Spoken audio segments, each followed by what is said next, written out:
O programa a seguir é uma produção independente. Seu conteúdo é de total responsabilidade de seus idealizadores.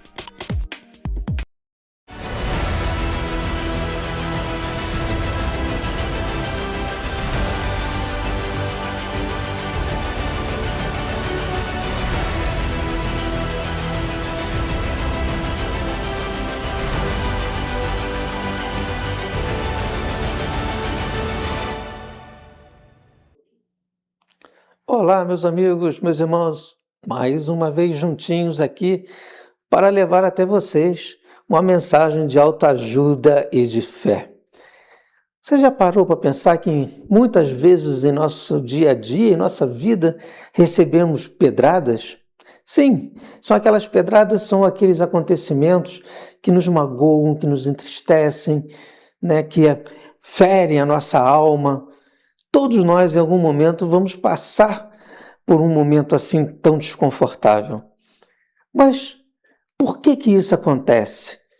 E como nós podemos ver esses momentos difíceis e nos prepararmos para as pedradas da vida à luz da palavra de Deus? Bom, então eu quero convidar você a não mudar de canal e continuar conosco alguns minutinhos, muito pequenininho, sobre uma história muito linda do primeiro mártir do cristianismo. Seu nome, Estevão. A nossa história se inicia com um jovem. Esse jovem, ele, segundo o texto bíblico, foi escolhido na casa do caminho pelos discípulos, que os trabalhos dentro da casa do caminho estavam crescendo, florescendo, existia muito assistencialismo, dando sopas da caridade, como nós fazemos no Lar do Inácio, a sopinha de Santo Inácio já existia lá atrás, na casa do caminho, tratando dos enfermos, dos doentes, dos necessitados que moravam na rua. E aquilo ali ia consumindo muito tempo dos próprios discípulos e dos voluntários. Então, os discípulos, junto com os outros seguidores, acharam por bem eleger algumas pessoas a mais para que tomassem conta dessas tarefas e assim os discípulos de Jesus poderem sair e pregar a palavra de Deus, que era a grande missão deles. Entre aqueles escolhidos, um iria se destacar, um jovem que se chama Estevão.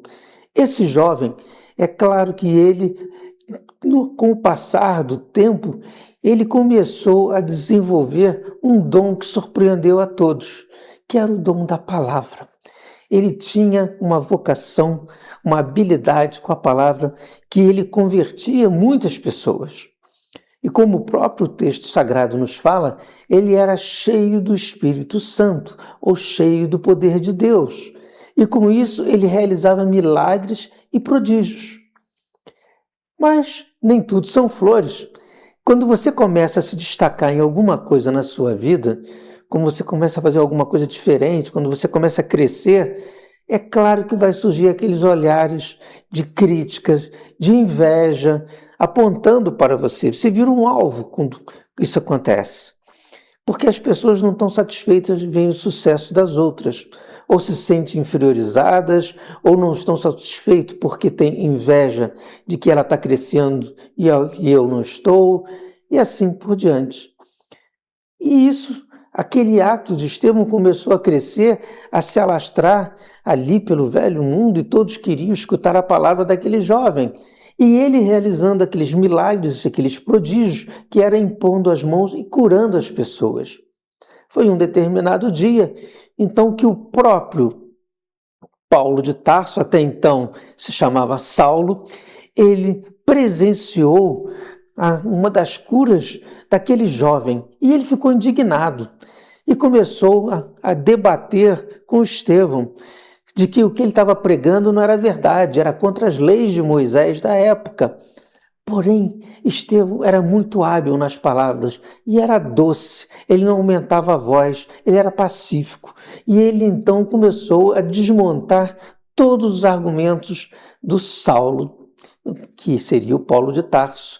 E isso criou uma ira muito grande no Paulo de Tarso, uma raiva muito grande, e achou por bem denunciá-lo ao Sinédrio. Ora, meus irmãos, e aí iria começar uma trajetória que seria uma trajetória dolorosa para aquele jovem. Num julgamento totalmente já fraudulento, já estavam, como dizer assim, condenando aquele jovem sem sequer escutar os argumentos dele, por pura inveja. E condenaram ao jovem Estevão à morte a pedradas. Nossa, era uma morte cruel.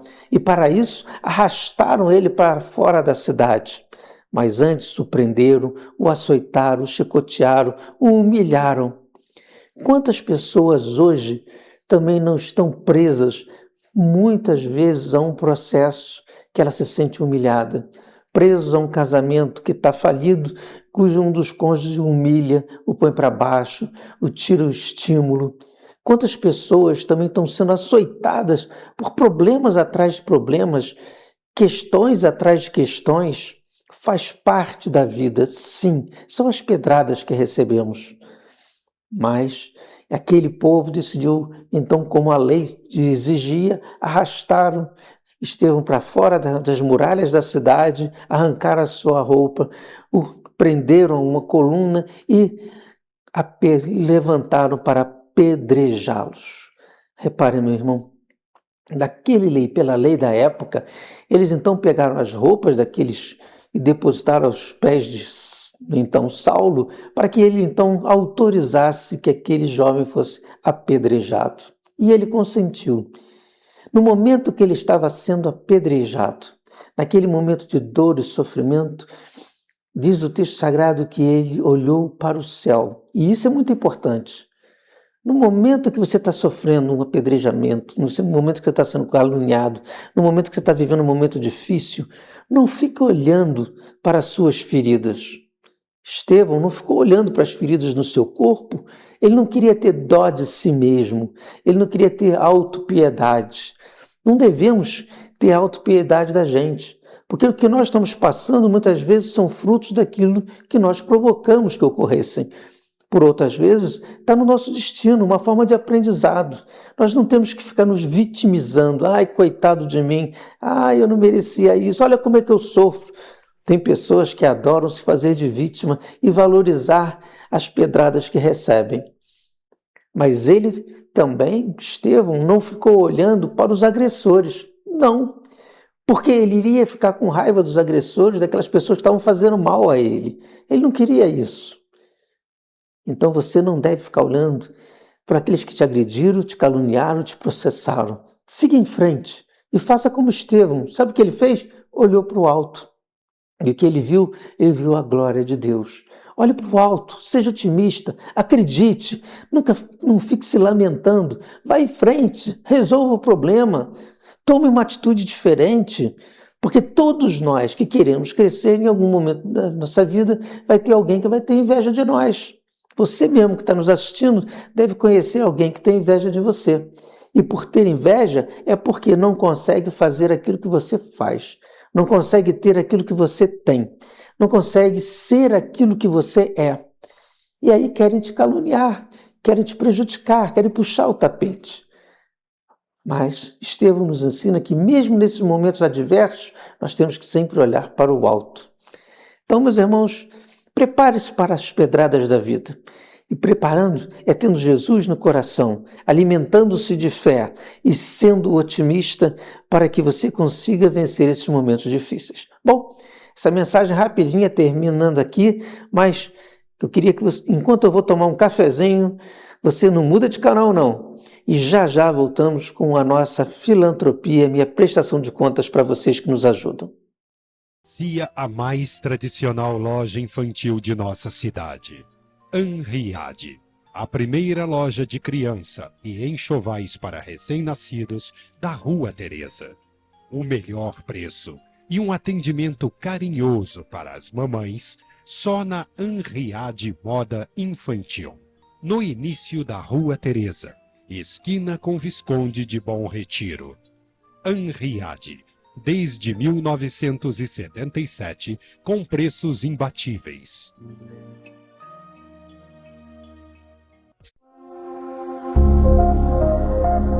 Petrópolis respira história, mas o futuro do seu negócio acontece aqui. No coração da Rua Teresa, o Centro Empresarial Dias une tradição e modernidade. Uma infraestrutura completa, pensada para quem não tem tempo a perder. Escritórios prontos para receber advogados, contadores, agências e profissionais de saúde.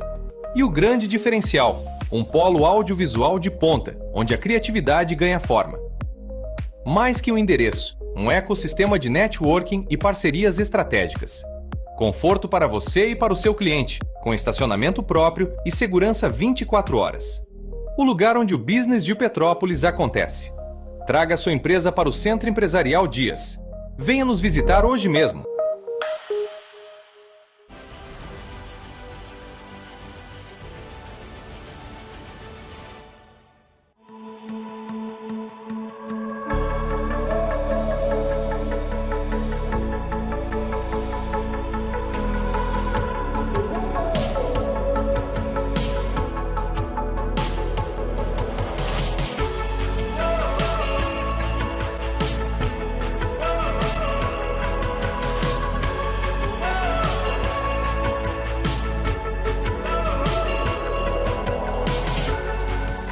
Oi pessoal, eu sou a doutora May e eu sou biomédica esteta.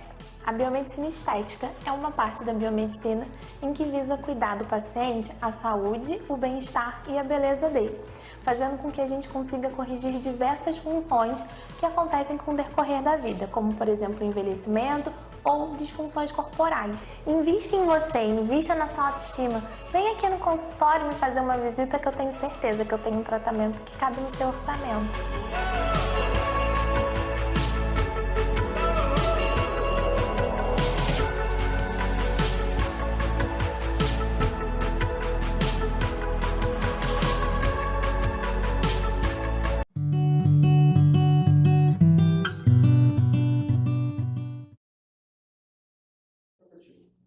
Bom, chegamos àquele momento de prestação de contas com você que nos ajuda todos os meses.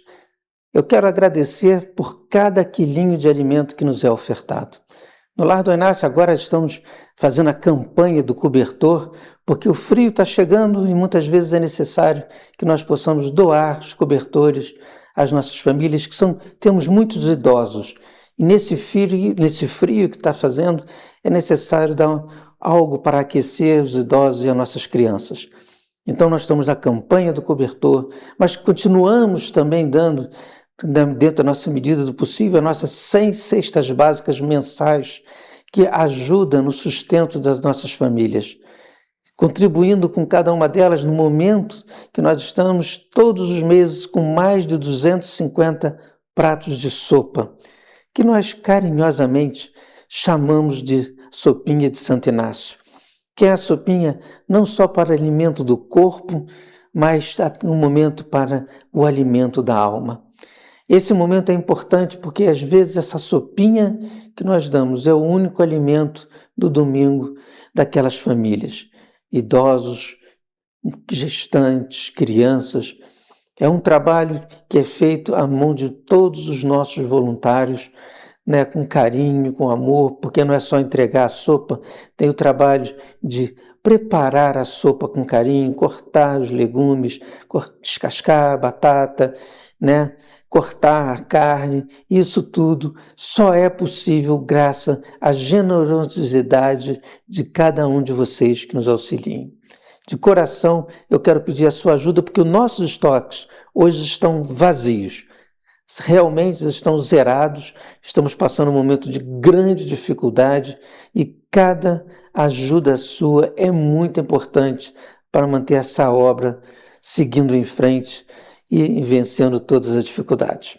Confio em você, agradeço a sua ajuda e que a bênção de Deus esteja a cada mão generosa que nos ajuda a fazer esse trabalho. Não mude de canal, vamos direto para uma parte que todo mundo gosta, que é quando eu vou responder as perguntas que vocês me fazem.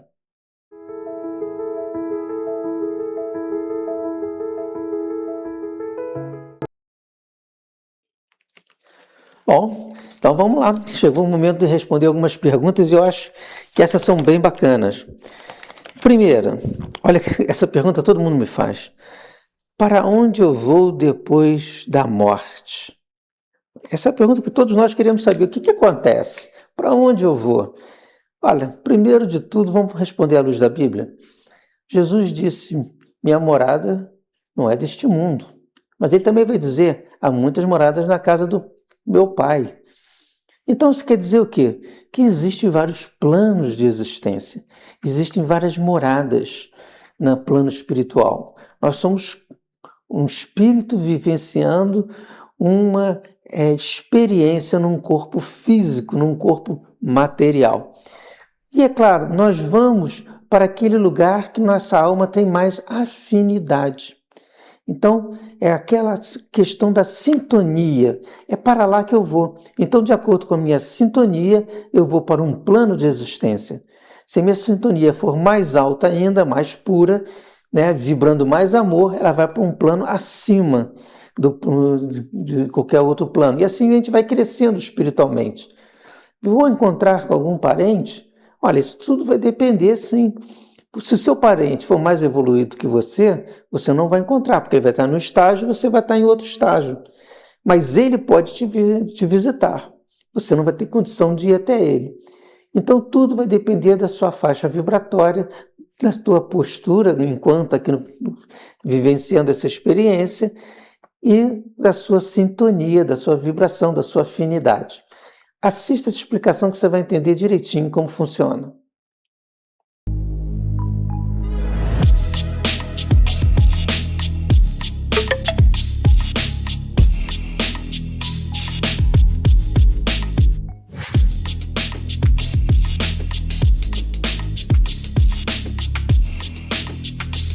Esta pergunta é interessante também. Para onde vamos a hora que a gente morre? Bom, para onde vamos a hora que a gente morre? Puxa, que difícil, né? Não, muito fácil. Afinidade. Nós vamos para perto das pessoas que são iguais a nós. Como assim? Bom, primeiro vamos entender um pouquinho essa coisa de onde, né? Nós que estamos encarnados, estamos na Terra, a gente entende a localização, uma coisa geográfica. Estou numa sala, estou no estúdio agora aqui filmando, estou na minha casa, estou numa chácara, estou na praça. São lugares, né? Que você consegue marcar geograficamente por abscissa, ordenado e tal. Na questão espiritual, quando você desencarna, não é necessariamente um lugar físico. Quando a gente está falando de lugar, a gente está falando de lugar onde as pessoas se encontram e vivem, mas já não há mais um corpo, então não precisa ser uma coisa física como aqui.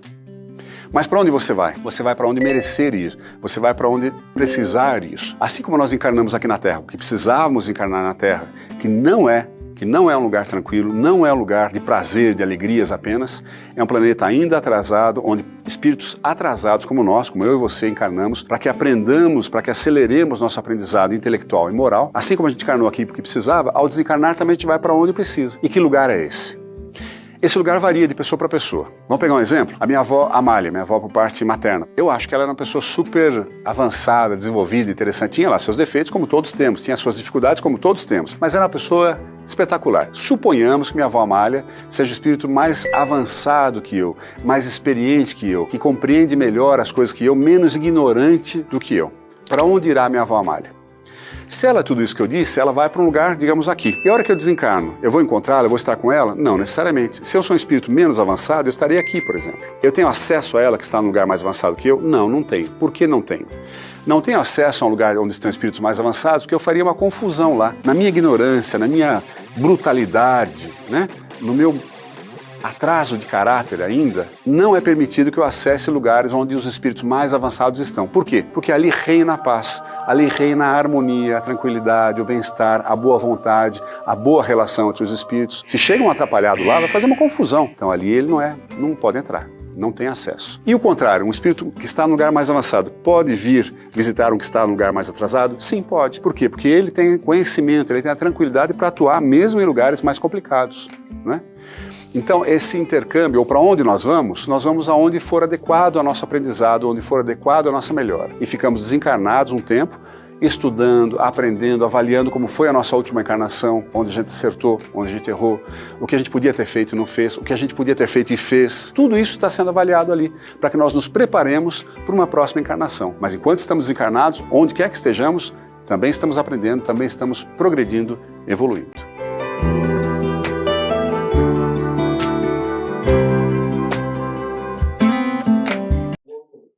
Muito interessante, né?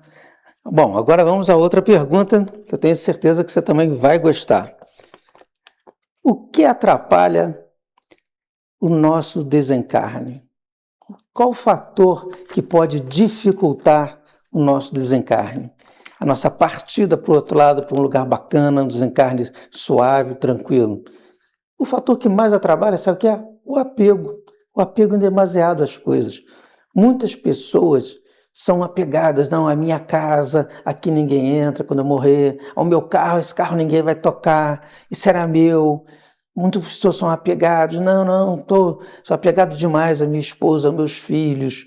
E às vezes esse apego demais, excessivo, não é você deixar de amar, não, você tem que amar. Mas o grande amor também é libertador. Então, assim, você tem que deixar que os outros também vivam a vida, continue a história deles, sem que você atrapalhe, porque acontece muitas vezes aquele espírito que que era possessivo dentro de casa, que fica muito dominador das coisas, ele fica preso ali dentro de casa e causa uma certa perturbação. É claro, porque ele era muito apegado às coisas. Então esse sim é um fator importante que causa transtorno e dificuldade no momento dessa partida nossa, dessa viagem nossa. Assista comigo esse vídeo que você vai entender.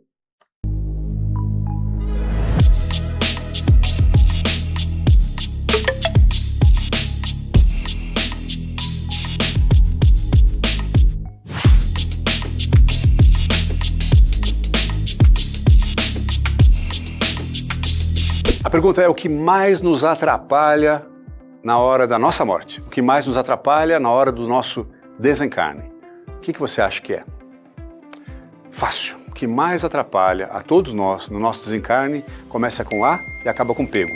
Apego. Como assim? O que quer dizer apego? Apego a quê? Apego a tudo. Qualquer apego nos ancora, qualquer apego nos segura aqui na Terra na hora que nós precisamos, na verdade, desencarnar, na hora que precisamos deixar o corpo e sair. E atrapalha muita gente. Que tipo de apego? Se eu sou um empresário, criei uma empresa, foi suado, difícil, deu muito trabalho, olha, quebrei muita pedra, tem um mérito enorme ter posto aquela empresa de pé, eu vou deixar essa empresa agora? Não, de jeito nenhum. Vai ficar para meus filhos, eles não sabem como lidar, eles vão acabar com o patrimônio em meses. Não, eu preciso aqui, a empresa está num momento muito delicado. Você fica por conta de um negócio, olha que coisa mais louca.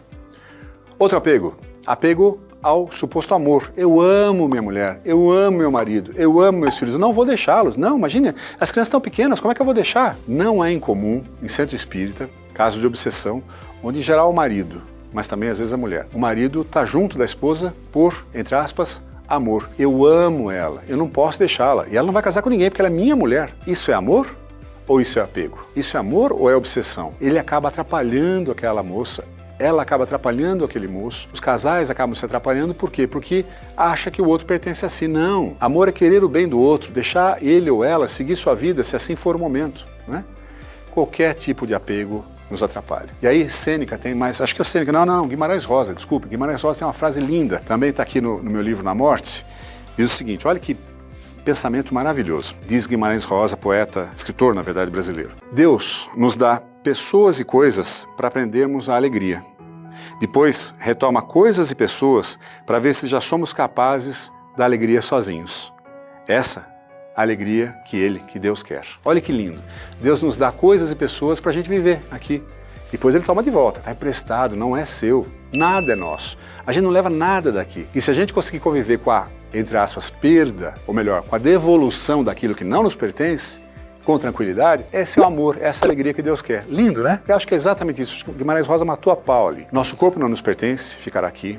Nossa casa não nos pertence, nossa empresa não nos pertence, nossos filhos não são nossos, são espíritos, que naquele momento estão como filhos. Tudo é de outras pessoas que não é nosso. O que nós temos que é nosso? A única coisa que nós temos que é nosso. Nós mesmos, nós espíritos, nossa inteligência, nosso modo de perceber o mundo. Então, cuide dessas coisas. A única coisa que fica com você, que é você mesmo. Sua inteligência, seu conhecimento, seu desenvolvimento espiritual e intelectual. Cuide disso. Isso você leva sempre com você. O resto tudo fica. Então, abra mão. Nada de apego. O que fica, fica e você segue leve adiante na sua vida. Bom, chegamos agora ao finalzinho do nosso programa. E eu quero fazer um convite todo especial para você que nos acompanha.